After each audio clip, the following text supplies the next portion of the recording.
Okay, so let's talk about using your cognition to manifest, tapping into your strongest sense. So we're going to talk a little bit more about this, but your cognition is essentially the way that your body, the way that you prime your body, your cells to receive, okay? Prime your body to manifest. Since we're talking about manifestation here, it's how you prime your body to manifest. Now, I want to be very clear. I want to be very, very, very, very, very, very, very clear here.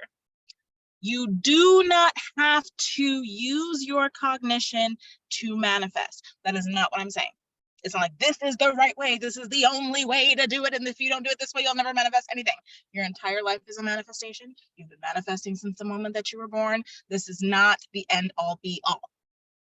This is simply another tool you can add to your toolbox that, you know, if it feels good, absolutely do it. Absolutely add it. But I did say quite a while ago at this point that I was going to make this video, so I'm making this video, but I don't want you to be like, this is what I have to do in order to manifest. No, stop putting rules on yourself. Stop limiting yourself. Stop limiting yourself. Stop limiting yourself.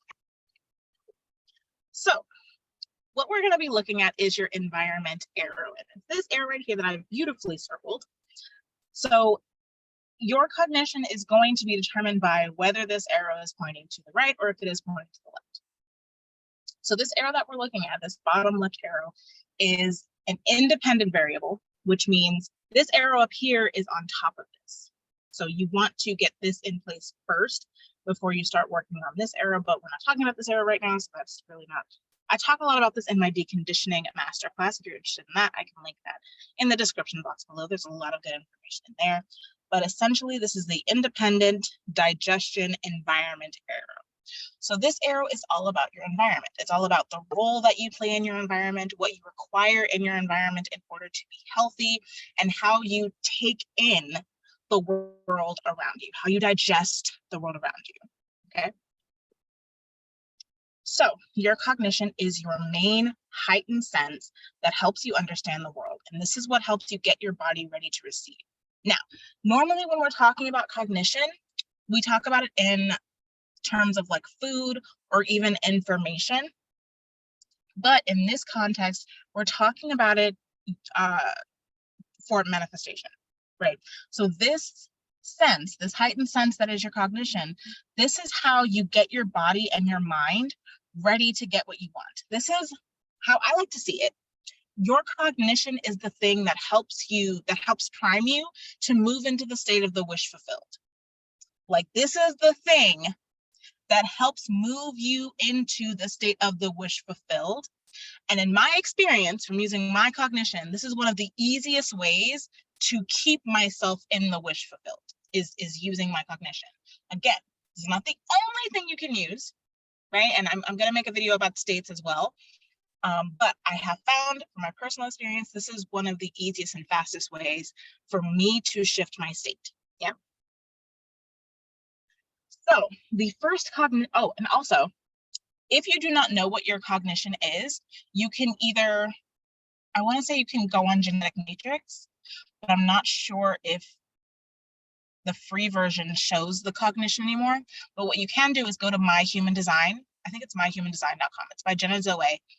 And when you pull up your chart in using her system, it shows you what your cognition is. So go to myhumandesign.com, and that's where you can pull your chart and get your cognition, in case you don't know what your cognition is. Okay.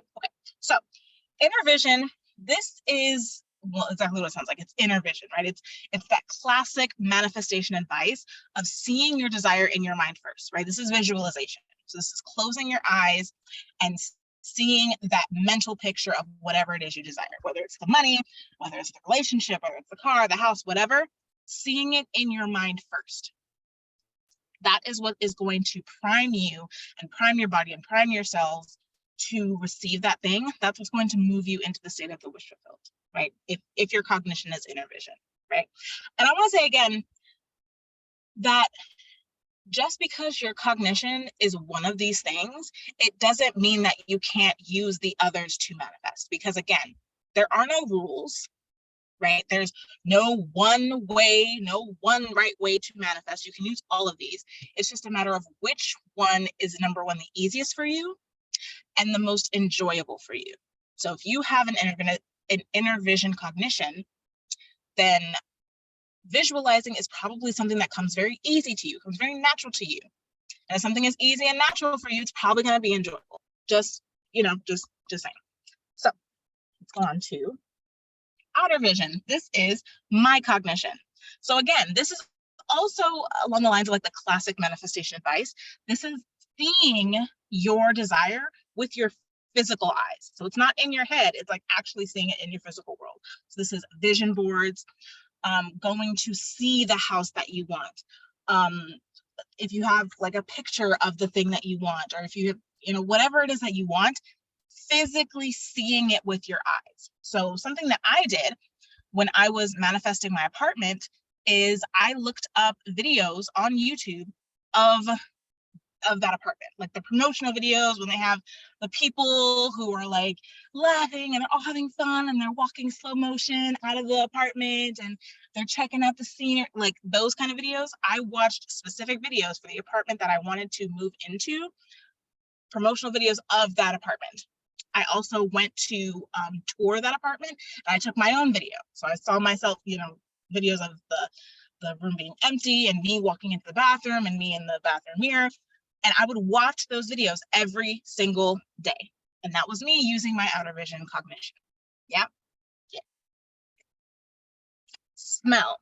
So the way that I see using your cognition, if your cognition is smell, there's two ways to do this.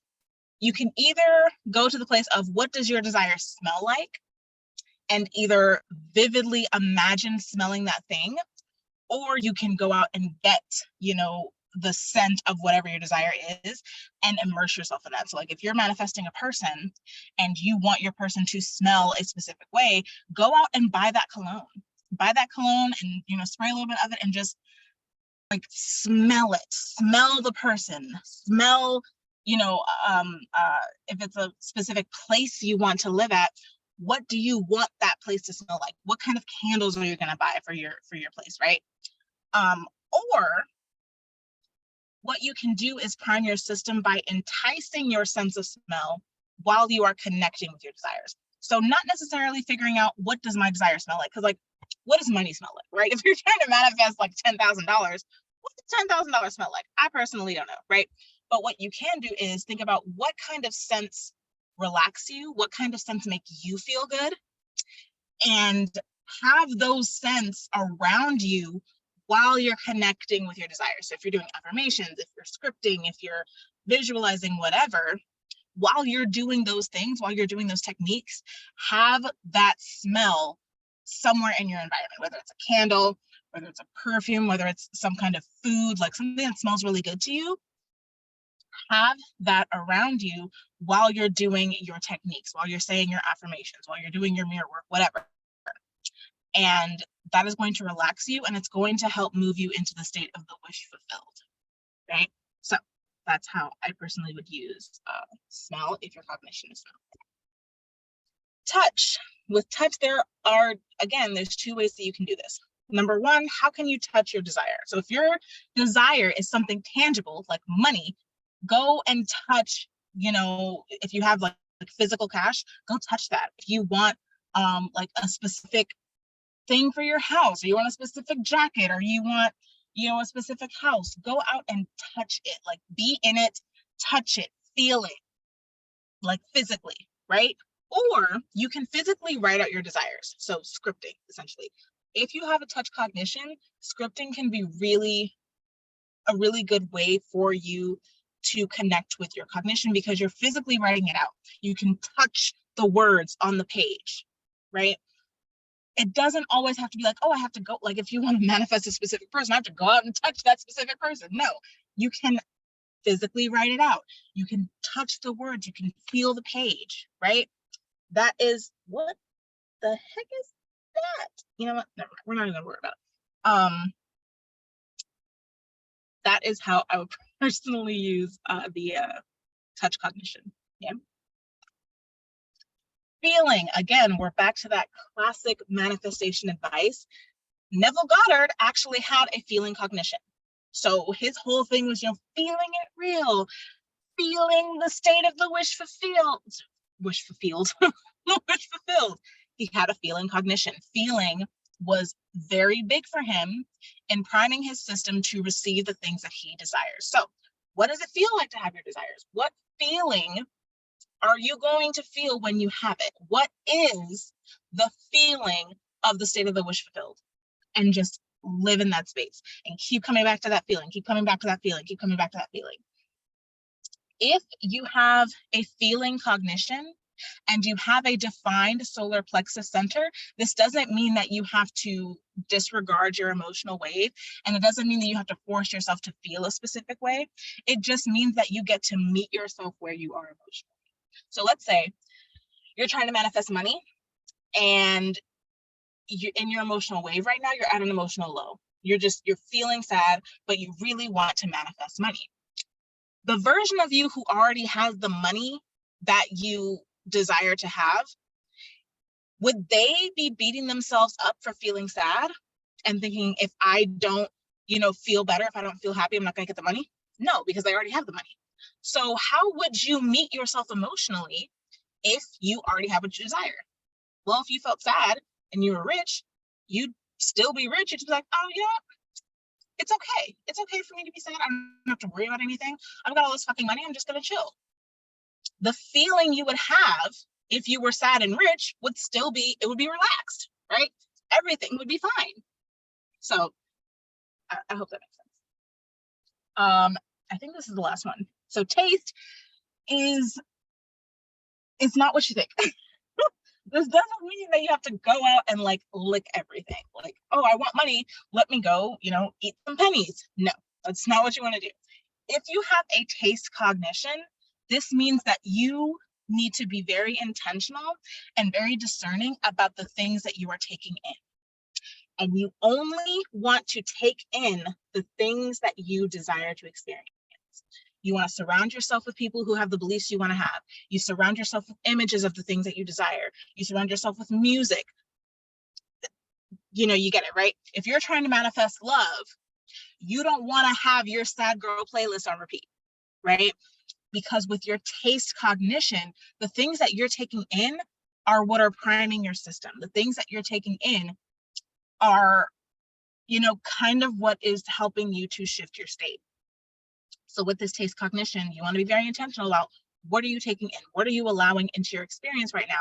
And how can you shift that so you are only taking in the things that you desire, whether that's beliefs, images, music, food, people, whatever. You want to be very intentional about cultivating your state through the things that are coming into your experience. So I think that's it. Yes, that's it. Okay, so I hope this was helpful. If you have not seen my video on manifestation, I will go ahead and link that for you. And if you are interested in my deconditioning masterclass, I will also link that in the description box below. And I will see you in the next video.